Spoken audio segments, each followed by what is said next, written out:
ഈ ചെറുവാടിയിൽ നബിദിനാഘോഷം എന്ന പേരിൽ ഒരു സംവാദം നടക്കുമ്പോൾ 2016 ജനുവരിയിൽ ഇതുപോലെ കണ്ണൂരിലെ കമ്പിൽ വെച്ച് ഞങ്ങളുടെ ആദരണീയരായ ഉസ്താദുമാർ അവർ ഈ വിഷയത്തിൽ നടത്തിയ സംവാദത്തിൽ അവർ കുഴിച്ചു മൂടിയ പെട്ടിക്ക് 1000 ആണികൾ അടിക്കുന്നതായിരുന്നു ഈ ചെറുവാടിയിലെ സംവാദം എന്ന് ഞങ്ങൾ വളരെ ആത്മവിശ്വാസത്തോടു കൂടി പറയുകയാണ്. ഇതൊരിക്കലും വ്യക്തിപരമായി ഞങ്ങളുടെ അഹങ്കാരമോ അവകാശവാദങ്ങളോ അല്ല. പരിശുദ്ധ ദീനിൻ്റെ നിയമങ്ങൾ പറഞ്ഞ ആധികാരികരായ പണ്ഡിതന്മാരുടെ ഇമാമുമാരുടെ മാർഗരേഖയിലും രീതിശാസ്ത്രത്തിലും തന്നെ ഉറച്ചു നിൽക്കുന്നു എന്ന ഒറ്റ കാരണത്താൽ മാത്രം ഞങ്ങൾക്ക് സാധ്യമാകുന്ന ഒറ്റ കാര്യം കൂടിയാണിത്.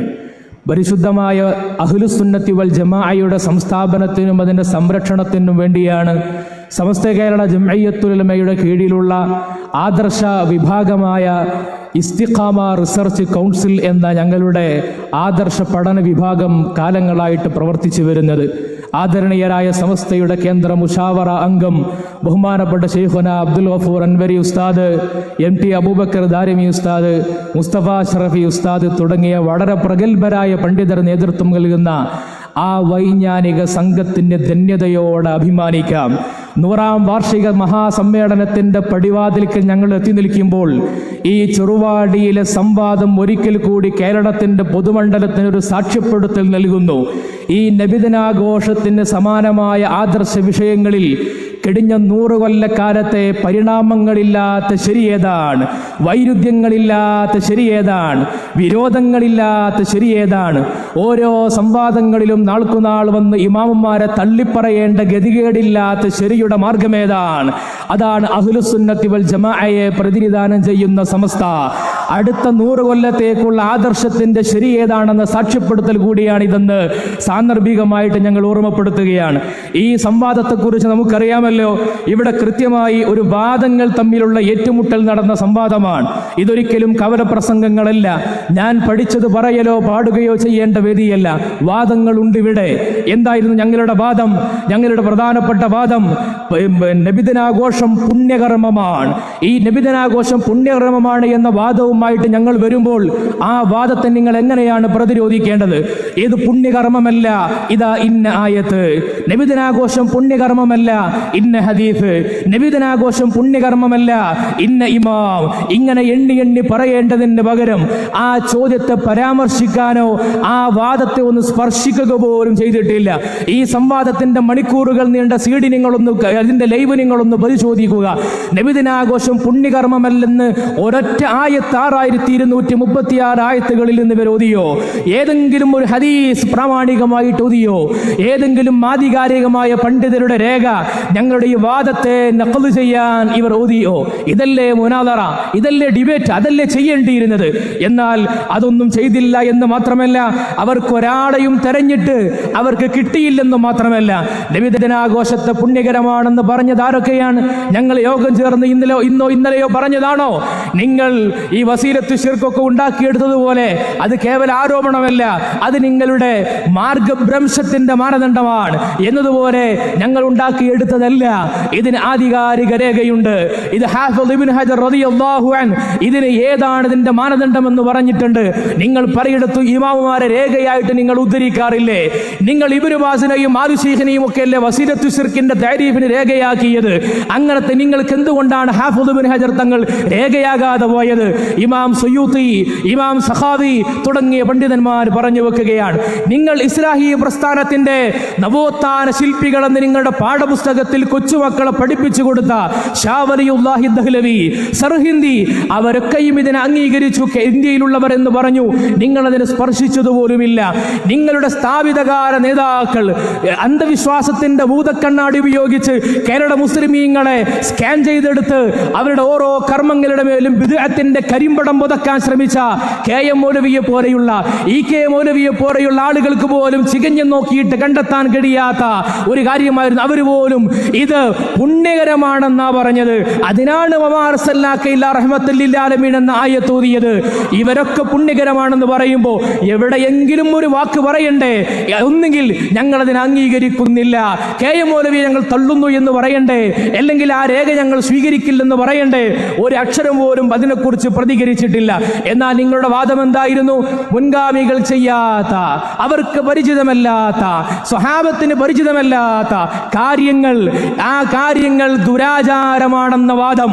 ആ വാദം നിങ്ങൾ ഉന്നയിക്കുമ്പോൾ ആ വാദത്തിന് ഒരു ഇമാമിന്റെ കിതാബിന്റെ ആധികാരികമായ രേഖ നിങ്ങൾ തെളിവായി കൊണ്ടുവരണ്ടേ? ഏതെങ്കിലും ഒരു വിശുദ്ധ ഖുർആൻ കൊണ്ട് നിങ്ങൾ അതിനെ തെളിയിച്ചോ? ഹദീസ് കൊണ്ട് തെളിയിച്ചോ? തെളിയിച്ചില്ലെന്ന് മാത്രമല്ല, ഞങ്ങൾ ഉന്നയിച്ച 9 ചോദ്യങ്ങളും നിങ്ങളുടെ ആ വാദത്തെ ഗണ്ണിക്കുന്ന ചോദ്യങ്ങളാണ്. പാരമ്പര്യമില്ല, പരിചയമില്ല, അവർക്ക് പരിചയമില്ല, ആ കാലത്ത് ഉണ്ടായിട്ടില്ല എന്നതുകൊണ്ട് ഒരു കാര്യം ദുരാചാരമാവുകയില്ലെന്ന് മാത്രമല്ല, അത് പുണ്യകർമ്മമാണെന്ന് നിങ്ങളുടെ ആധികാരിക നേതാവ് ഇബ്നു തൈമിയ്യ പോലും വിശ്വസിച്ച് സർക്കൽമങ്ങൾ ചെയ്തതിന്റെ ചോദ്യങ്ങളാണ് ഞങ്ങൾ ചോദിച്ചത്. എന്നാൽ നിങ്ങൾ ഈ പറയുന്ന വാദം ഇമാമുകളുടെ പിൻബലമില്ല, ആയത്തിന്റെ പിൻബലമില്ല, ഹദീസില്ല, പിന്നെ എവിടുന്ന് കിട്ടി? അത് നിങ്ങൾക്ക് കിട്ടിയത് ഖാദിയാനികളിൽ നിന്നാണ്. ഖാദിയാനികളുടെ മോഡേണിസത്തിന്റെ സോഫ്റ്റ്വെയറാണ് നിങ്ങൾ ഉപയോഗിച്ചത്. ഇസ്ലാമിക് മോഡേണിസ്റ്റുകളുടെ, മെറ്റീരിയലിസ്റ്റുകളുടെ, റഷീദ് റിളയെ പോലെയുള്ള മതയുക്തിവാദികളുടെ സോഫ്റ്റ്വെയറാണ് നിങ്ങൾ ഉപയോഗിച്ചത്. ആരാണ് ഖാദിയാനികൾ? പരിശുദ്ധമായ ഖുർആനിനെ ദുർവ്യാഖ്യാനിക്കുന്നവരല്ലേ? പ്രവാചകത്വത്തിന്റെ ഖത്മുൻ നുബുവ്വത്തിനെ നിഷേധിക്കുന്നവരല്ലേ? ആ ഖാദിയാനികൾ പറഞ്ഞിട്ടുണ്ടെങ്കിലും കുഴപ്പമില്ല എന്ന മട്ടിലല്ലേ ഇവിടെ അവതരിപ്പിച്ചത്? ഒരു രേഖയും ഉദ്ധരിക്കാൻ കഴിഞ്ഞില്ലെന്ന് മാത്രമല്ല, നിങ്ങൾ കൊണ്ടുവന്നത് മുഴുവനും ഖാദിയാനികളുടെ അടക്കമുള്ളവരുടെ വാദമായിരുന്നു എന്നതിനെ കുറിച്ച് നിങ്ങൾ പുനർവിചിന്തനം നടത്തണം. നിങ്ങളുടെ ആ വാദത്തിന്റെ മുൻഗാമികൾ ചെയ്യാത്തത് കൊണ്ട് പാടില്ലെന്ന ആ വാദത്തിന്റെ മുനയൊടിച്ചു കളഞ്ഞിട്ടുണ്ട് ഓരോ ചോദ്യങ്ങളും. നിങ്ങളുടെ നേതാവായ ഇബ്നു തൈമിയ്യ തന്നെ സുബ്ഹി നമസ്കാരത്തിന് ശേഷം സൂര്യോദയം വരെ എല്ലാ ദിവസവും പുണ്യം പ്രതീക്ഷിച്ചുകൊണ്ട് ഫാത്തിഹ സൂറത്ത് ആവർത്തിച്ച് പാരായണം ചെയ്തിട്ടുണ്ടല്ലോ. ആ ചെയ്ത കാര്യം അദ്ദേഹത്തിന്റെ ശിഷ്യന്മാരായ ആളുകൾ ഇബ്നു അബ്ദുൽ ഹാദിയെ പോലെയുള്ളവർ രേഖപ്പെടുത്തിയിട്ടില്ലേ?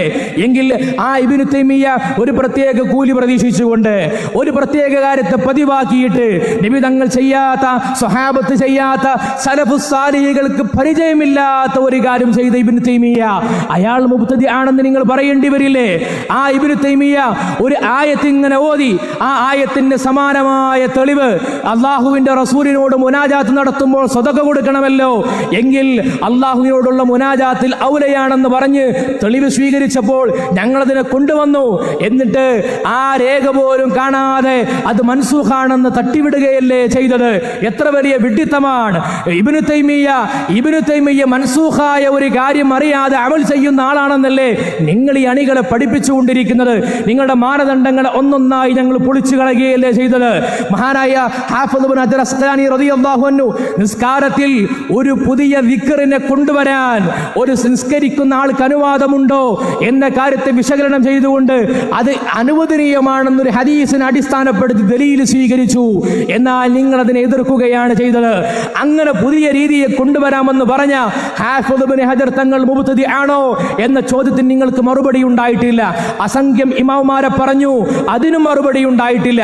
അവസാനം ഞങ്ങൾ ചോദിച്ചു, എങ്കിൽ ഇനി നിങ്ങൾ ഇതൊന്നും പാടില്ലെന്ന് പറഞ്ഞ കെ.എം. മൗലവിക്ക് അനുവദനീയമായിരുന്നു, ഇ.കെ. മൗലവിക്ക് തെളിവുണ്ടായിരുന്നു, അൽമനാറിന് 950കളിൽ രേഖയുണ്ടായിരുന്നു, ഇത് പുണ്യകർമ്മമായിരുന്നു. അവർക്കൊന്നും ഇതിന്റെ രേഖ കിട്ടിയിട്ടില്ല. പിന്നെ നിങ്ങൾക്ക് ഈ രേഖ കിട്ടിയ ഡേറ്റ്, ആ ഡേറ്റ് ഒന്ന് ഞങ്ങൾക്കറിയണം. ഡേറ്റ് ഓർമ്മയില്ലെങ്കിൽ ദിവസം, ഇല്ലെങ്കിൽ മാസമെങ്കിലും അറിഞ്ഞാൽ കേരള ചരിത്രത്തിന്റെ ആർക്കൈവുകളിൽ രേഖപ്പെടുത്തി വെക്കാമായിരുന്നു എന്ന കൊതിയോടെയാണ് ഞങ്ങളത് പറഞ്ഞു വെച്ചത്. പക്ഷേ നിങ്ങളതിന് മറുപടിയില്ല. നോക്കൂ, നിങ്ങൾ ഇത് ആധികാരികമായി രേഖപ്പെടുത്തപ്പെട്ടു എന്ന് മാത്രമല്ല, നിങ്ങളുടെ ചോദ്യത്തിൽ ആകെ പരിഗണനീയമായൊരു ചോദ്യമുണ്ടായത് നബി സല്ലല്ലാഹു അലൈഹി വസല്ലമ തങ്ങളുടെ ജന്മദിനം ആരെങ്കിലും ആഘോഷിച്ചിട്ടുണ്ടോ എന്നാണ്. ബഹുമാനപ്പെട്ട ഉദവി ഉസ്താദ് ഇവിടെ പറഞ്ഞു, അള്ളാഹുവിന്റെ റസൂൽ സല്ലല്ലാഹു അലൈഹി വസല്ലമ തങ്ങൾ തന്നെയാണ് അവിടുത്തെ ജനനത്തിൽ സന്തോഷം പ്രകടിപ്പിച്ചത്, അത് നിഅമത്താക്കിയത്, ആ സന്തോഷ പ്രകടനം നടത്തിയത്. ഏതാ രേഖ? നിങ്ങളുടെ ആധികാരിക പണ്ഡിതൻ ഇബ്നുൽ ഖയ്യിം തന്നെ പറയുകയാണ്, നബി സല്ലല്ലാഹു അലൈഹി വസല്ലമ തങ്ങൾ അഖീഖത്ത് അറുത്തിട്ടുണ്ട്. നബി തങ്ങൾക്ക് വേണ്ടി എന്തിനാ അഖീഖത്ത് അറുത്തത്? എന്തിനാണ് അഖീഖത്ത്? അത് ഇമാം സുയൂത്തി റളിയല്ലാഹു അൻഹുവിനെ പോലെയുള്ളവർ രേഖപ്പെടുത്തി. അത് നബിദിനാഘോഷത്തിന് തെളിവാണ്. എന്തുകൊണ്ടാണ് തെളിവ്? അത് സന്തോഷ പ്രകടനമാണ്. ആരാ സന്തോഷ പ്രകടനമാണെന്ന് പറഞ്ഞത്? നിങ്ങളുടെ ഇബ്നുൽ ഖയ്യിം തന്നെ പറയുന്നു, വഇൽഹാറൻ ലിനിഅമതിഹി അല്ലതി ഹിയ ഗായത്തുൽ മഖ്സൂദി മിനൻ നിക്കാഹ്. ഹഖീഖത്ത് എന്ന് പറഞ്ഞ പടി തന്നെ അത് ഇൽഹാറുൻ നിഅമത്താണ്. ഇത് നബി തങ്ങൾ തന്നെ ചെയ്തിട്ടുണ്ടെങ്കിൽ പിന്നെ എന്തിനാ വേറെ രേഖ? നിങ്ങൾക്ക് സംഘടനയുണ്ടാക്കാൻ നിങ്ങൾക്ക് ആയത്തിൽ ഇജ്തിഹാദ് നടത്താം, ഞങ്ങൾക്ക് നബിദിനം നടത്താൻ, നബി തങ്ങളോടുള്ള സ്നേഹപ്രകടനങ്ങളെ വിവിധ രൂപങ്ങളിലൂടെ നടപ്പിൽ വരുത്താൻ ഞങ്ങൾ റസൂലുള്ളാഹി സ്വല്ലല്ലാഹു അലൈഹി വസല്ലം തങ്ങളുടെ ആധികാരികമായ ഹദീസാ ഉദ്ധരിച്ചത്, ആയത്താ ഉദ്ധരിച്ചത്. ആയത്തിന് ആയത്ത് കൊണ്ടുള്ള തഫ്സീറാ പറഞ്ഞത്. ആ തഫ്സീർ ഏറ്റവും നല്ല തഫ്സീറുകളാണ് അങ്ങനെയുള്ളത് എന്ന് നിങ്ങൾ തന്നെയാണ് രേഖപ്പെടുത്തി വെച്ചത്. പ്രമാണങ്ങൾ ഏറ്റുമുട്ടിയപ്പോൾ വിജയം അഹ്ലുസുന്നക്കായിരുന്നു. അൽഹംദുലില്ലാഹ്. അസ്സലാമു അലൈക്കും.